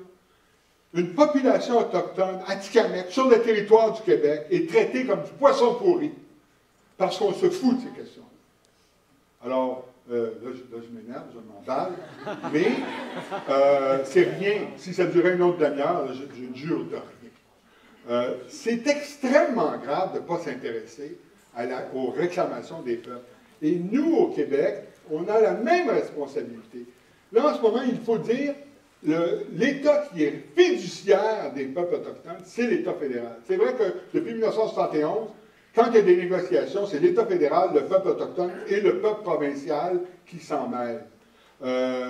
Mais c'est d'abord avant tout l'État fédéral. Ceci dit, moi, qu'est-ce que je pense des réclamations des peuples autochtones? Jusqu'à présent, c'est inacceptable parce que les peuples autochtones ont des droits collectifs qui sont des droits ancestraux. Et la tradition veut que, et ça a été ça partout au centre du Canada, quand on a construit les chemins de fer, on a demandé aux peuples autochtones d'éteindre leurs droits. Ils n'ont plus de droits en tant que tels, puis ils leur ont donné une compensation. Alors, il n'y a plus légalement de recours pour tous les peuples qui se trouvent au centre du Canada. C'est en Colombie-Britannique et au Québec, aux deux extrémités, que là, il y a encore des peuples qui peuvent faire des réclamations. Bien, au Québec, on a eu la Convention de la baie James. Si on l'avait respecté entièrement, les cris auraient été pas mal contents, on ne l'a même pas respecté. Mais c'était encore un cas où on éteignait les droits. Sauf que c'était une belle grosse convention. Mais enfin, on éteignait les droits. Ça, c'est inacceptable à mon avis aussi. Ce qui s'est passé comme nouveauté depuis ce temps-là, et ça a été dans une offre faite aux Inuits, qui m'apparaît là beaucoup plus intéressante. Vous, les Inuits, dans l'offre en question, vous avez le droit, un droit de propriété au sens le plus habituel du terme sur un territoire. Vous êtes propriétaire de ce territoire. Vous allez avoir un gouvernement autonome sur ce territoire. Vous allez avoir un droit de participer au développement et à la cogestion des mines et des forêts sur un beaucoup plus gros territoire que le territoire de votre gouvernement autonome.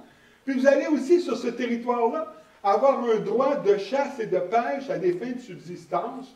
Donc, sur le territoire historique très grand, qui est presque le tiers du Québec, ils ont un droit proposé de cogestion des mines et des forêts et c'était ça la proposition, et de chasse et de pêche. Et tout ça, c'est ce que l'on entend par le droit ancestral que vous avez. Mais même si on définit le droit ancestral de cette manière, c'est une définition qui ne fait pas disparaître votre droit ancestral. Puis en vertu de ce droit ancestral, vous pourriez, dans 10 ans, 20 ans, avoir d'autres éléments à rajouter que ceux qu'on vient d'énumérer. Ça, c'est une proposition qui a été faite aux Inuits, mais avec raison, certains Inuits, il y a 9 peuples Inuits. Il y a 11 communautés Inuits. 11 communautés. Cette spécification, elle n'a pas été faite à l'ensemble des Inuits, mais aux Inuits de Pointe-Bleue, Décipit, Pessamit, voilà, Pleutenant, qui s'était retiré après ça à l'époque, et Natashquan. Moi, tu peux me corriger, mais ce que j'ai entendu dire, c'est que les autres ne voulaient pas rien entendre de cette proposition, peut-être avec raison. Ils se méfiaient d'un autre piège des Blancs. Alors, il n'y a pas eu une unanimité au sein de l'ensemble des communautés. C'est ce que j'ai entendu dire, mais là, c'est ça. Le problème qui s'est passé, c'est les autres communautés, comme Mingan, Natashquan, Laromen, Saint-Augustin, et Chesterville. Leur organisme qui s'occupe de gérer les négociations territoriales a été dissous par le gouvernement provincial qui lui refusait de remettre le 45% des budgets fonctionnels. Alors, tu sais, moi, je ne vais certainement pas ici nier les magouilles et les manœuvres de nos gouvernements qui ont tendance à nier les droits des peuples autochtones. Je vous dis juste que quelle sorte de reconnaissance à l'autodétermination interne des peuples autochtones je serais prêt à envisager, je vous ai énuméré comment je verrais ça. Dans la mesure où on n'est pas capable d'implanter ça, on perd beaucoup de légitimité, nous, au Québec. On veut être reconnu comme peuple, on aurait au moins la décence de reconnaître les peuples minoritaires sur notre territoire. Je n'aperçois pas d'autres questions. Alors, je vous salue, je vous remercie.